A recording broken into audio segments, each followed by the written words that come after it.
Welcome to Luca and Miguel. Enjoy the video. In this video, I will show how to make ramen broth creamy easy guide. Start by roasting bones for deeper flavor and then simmer gently for collagen extraction. Skim impurities early and keep a low simmer to avoid cloudy broth.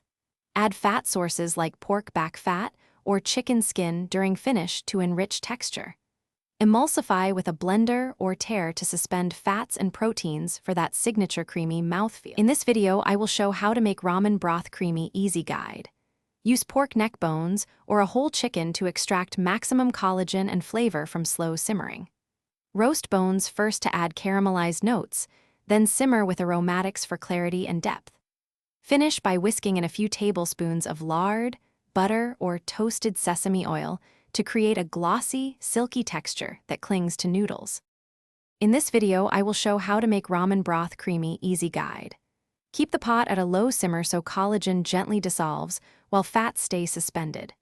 Strain twice and chill briefly to remove excess fat or adjust texture by skimming or whisking back in. If needed, blend a cup of hot broth and return it to the pot to create a stable emulsion that gives each spoonful a silky, clingy mouthfeel.